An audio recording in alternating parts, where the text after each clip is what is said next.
where I'm used to just getting up and going or meeting with my team members when I'm in the office in person.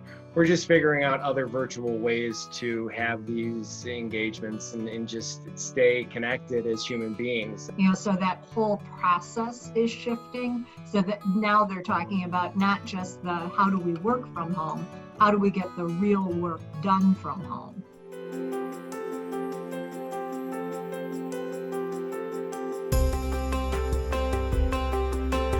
All right, well, Joe and Pat, I appreciate you guys jumping on remotely and being willing to kind of share your stories as it relates to how you're flexing and adapting through this time as it's changing. It's ever changing every day. So thanks for jumping on with us.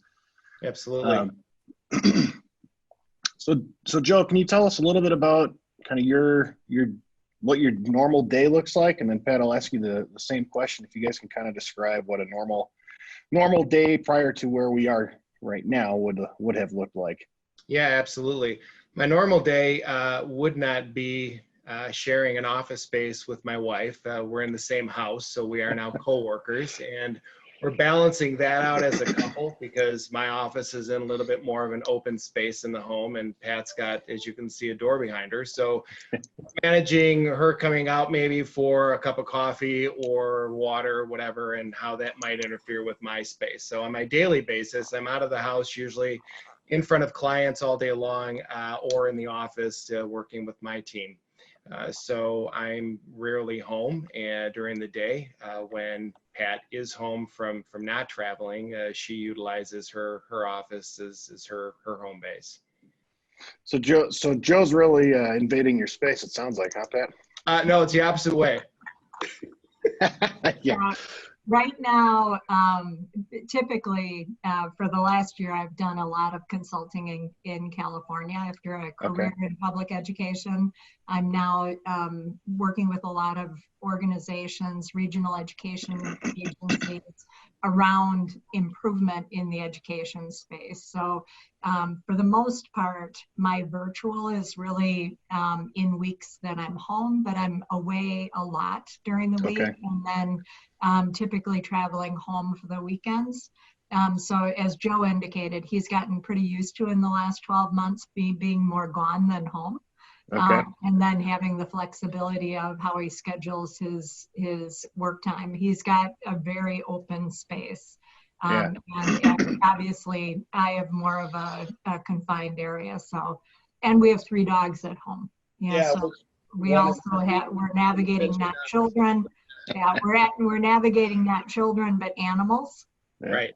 So it's that when you see on the news the door opening behind and seeing the young child come, these are usually the ones that show up in our workspace. Yeah, that makes sense. So so you transitioned to working from home. So how has that impacted kind of your normal day to day as you're not forced to kind of shelter in place? Today's kind of the first official day after 8 o'clock rolled around. So we had a little more flexibility yesterday and the previous days, but how are you projecting that's going to impact you over the next 30, where we're kind of being told to stay in spot?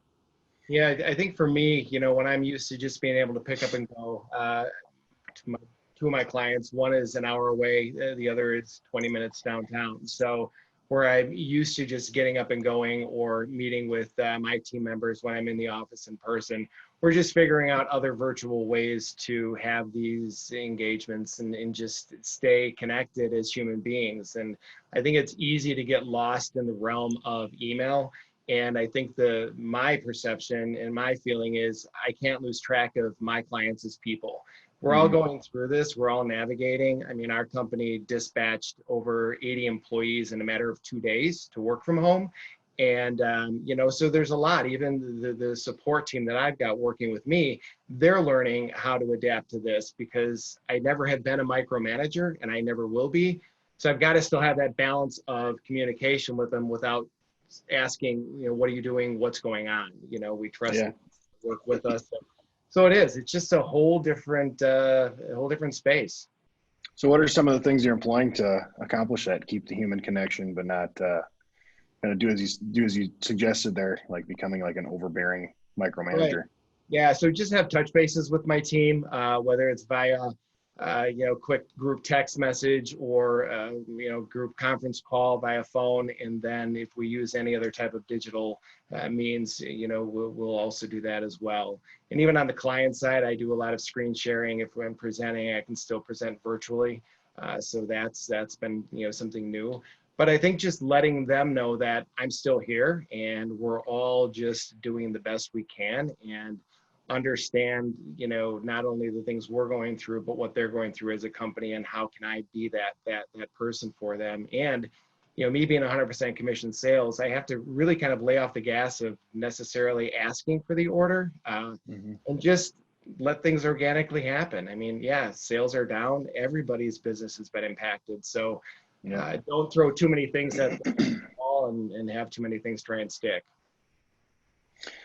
Pat, what about you? How's this impacted the way you have to work every day? One of the things that's been helpful is trying to keep the meeting cadence as normal as it can be, knowing that really on the partner end, it's a fundamentally different time as education agencies are trying to figure out how do you educate children from home, and deploy their team. So really as a work team ourselves, we're trying to keep daily huddles going for 20 minutes and keeping a format for that makes sense with quick updates, really starting with what's a celebration, so we don't end up just focusing on barriers, and then identifying, what are the updates that are applicable to the full team, and then what barrier do we need help with? And that I think has been helpful. So daily huddles, our regular weekly meetings are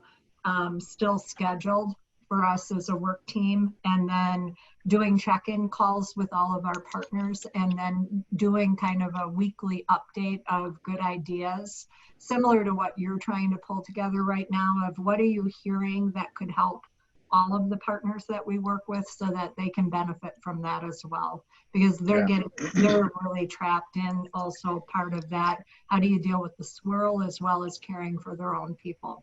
Yeah. So you said you start off with victories, and you kind of talk about what's priority, and then you identify obstacles. How many days into that process, virtually or digitally, are you in? Did you guys implement that this week, or you kind of been in it for a week or longer? We've been doing that. The check-in process or rounding process is a regular protocol that we use. Now we're doing it on a daily basis. Typically, we get together once a week, once a month, and now we're actually doing it daily, but keeping it to a 20-minute, almost a stand-up meeting, and really keeping the updates tight, and then they rotate on a daily basis who's doing the updates. Okay, got it. Have the obstacles started trending or shifting away from being at home more towards being focused on stuff within the business, or is there still a lot of constraints as it relates to just, I can't do X because of the new situation? As Joe indicated, I think the teams have figured out how to navigate the immediate. Now it's really, how do you navigate there's going to be a lot of unknowns that they're trying to contend with as they're, just an example, this is a heavy staffing time for school districts planning for next year. This is normally when they'd be hiring. Okay. And offering contracts, so that whole process is shifting, so that now they're talking about not just the how do we work from home, how do we get the real work done from home? Right. I think on my space, in my world, a lot of my clients are very event driven. So we've had events that have been canceled. How can we navigate to either reschedule? Are they going to do something virtual?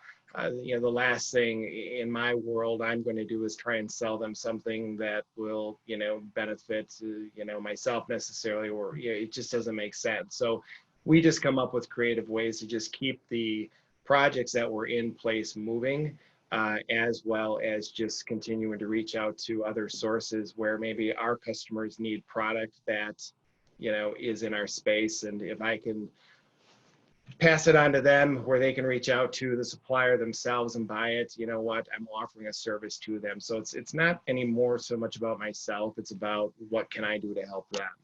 So I think these obstacles are just, present. And we've got the work from home thing figured out, I think, because that has been, about a week. We've got 4 adult daughters, and they have spouses, 2 of them have spouses, and they're navigating the same thing. So as parents, we're also having to discuss these things with our kids. I mean, this is something we have never imagined, in our daily world. But yeah, listening to them and how they're working, it's been great. And my wife just scheduled a Friday at 5. We're having cocktails with our kids virtually. So yeah, we see a lot of that, but I think it is. And we were on actually the other night with our neighbors for 3 hours as a group neighborhood. I mean, who does that? So I don't know. I think it's just taking time for us to just settle in and just do what we can. And as Pat said, she's got much more of a, she's on meetings, back to back. If you look at her calendar, where I'm more fluid in what I do. I just can't lose track of staying focused. So my accountability is on me. I'm 100% commissioned, so it's up to me if I want to do something other than work. But we all need to also take the break and know when to stop working for the day. yeah. An interesting dynamic that you guys are encountering is kind of working in the same space. Most spouses don't really ever get the opportunity to meet their work spouse. Right. That's what I'd like to call it. Like my wife, Chelsea, she very rarely gets to see the Tony at work. She only gets to see the Tony at home. So how's that experience been? Because that's different. And I'm imagining there's some positives and negatives and some new learnings that you're experiencing. Yeah, I'll let Pat go.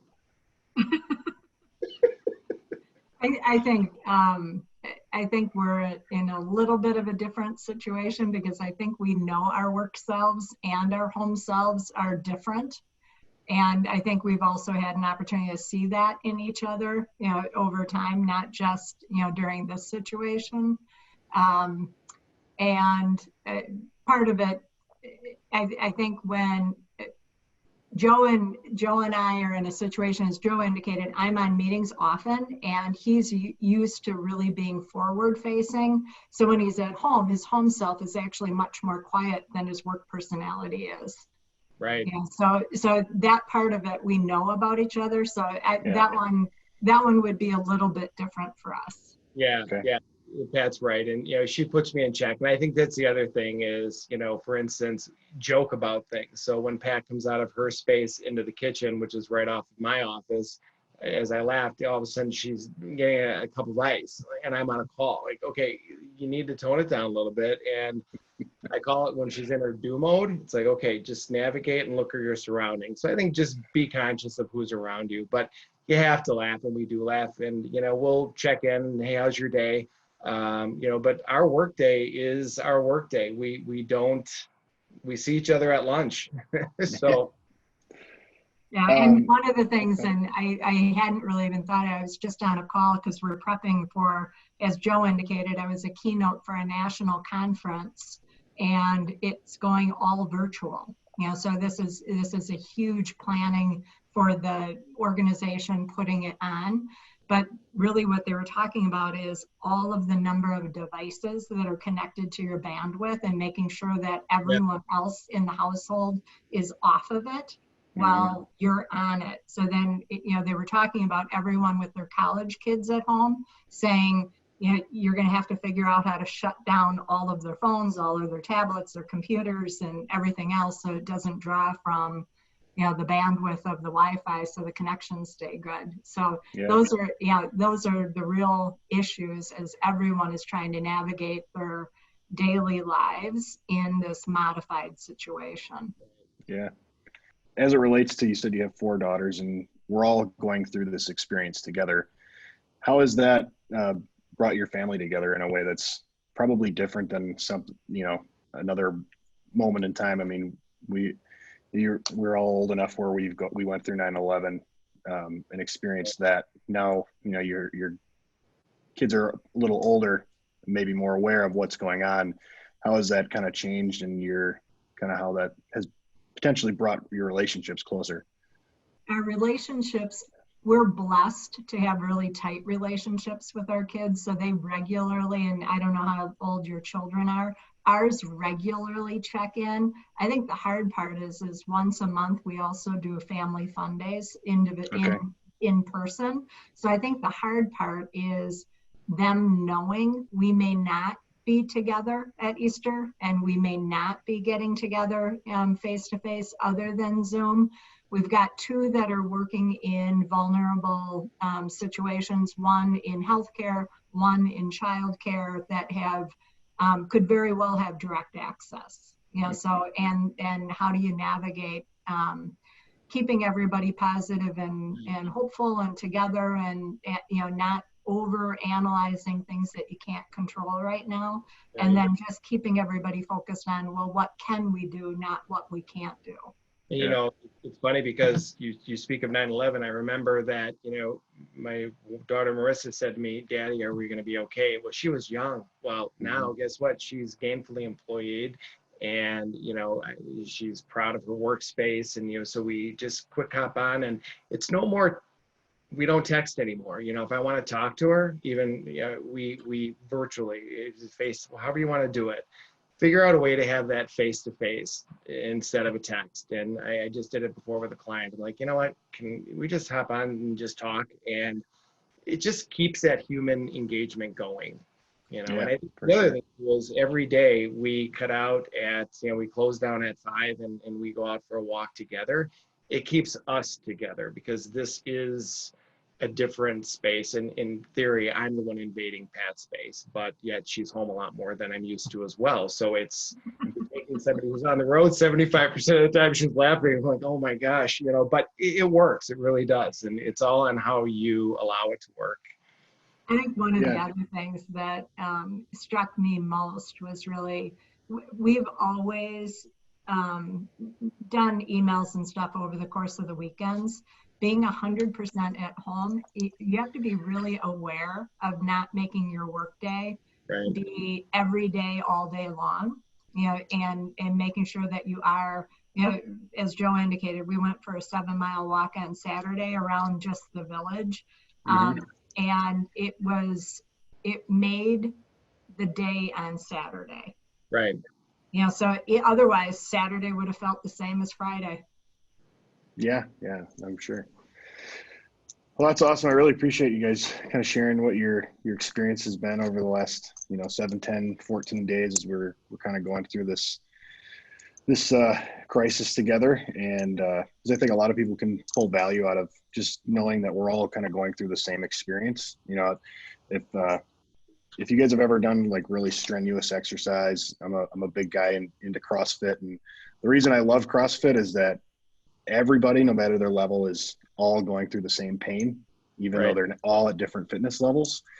So it creates a bond together as you're going through that. And I can see this experience having that same impact on my family, and kind of as people are going through a very stressful moment together, they're able to really pull together and bind those relationships and kind of forge two metals against each other, because we're all in a fire right now. So really appreciate you sharing your story. Absolutely. Pleasure to do so. Thanks for trying to pull them together. Yeah. Well, thank you, Pat. Thank you, Joe.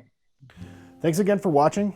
We really appreciate your time, and we hope you guys are getting something useful and informative out of these features that we're putting together. We really believe right now is a time for all of us to serve each other. We believe here at Sterling that we're called to serve families that are going through a period of transition, and we have to pick up the shield and the sword of what's the best interest of others. We all need to do that in this period. We need to look to our neighbors, look to people that are in need, and really understand what they need. If you have an elderly neighbor, make sure you get in touch with them, call them. If you have someone in your network of individuals that may need help getting food, make sure you're reaching out to them. Give a friend a call. Everybody that is in our society is being asked to isolate. We can remove some of that feeling of isolation by connecting with one another. Families that are in this together, don't spend every waking moment looking at the news and just getting involved with everything that's so dire. Spend time playing board games, spend time enjoying each other's presence. Because we will get through this together. This too shall pass, and we will come out stronger and better than we were before. We look forward to continuing to bring you content. We hope you get value out of this as we journey through this period of transition together.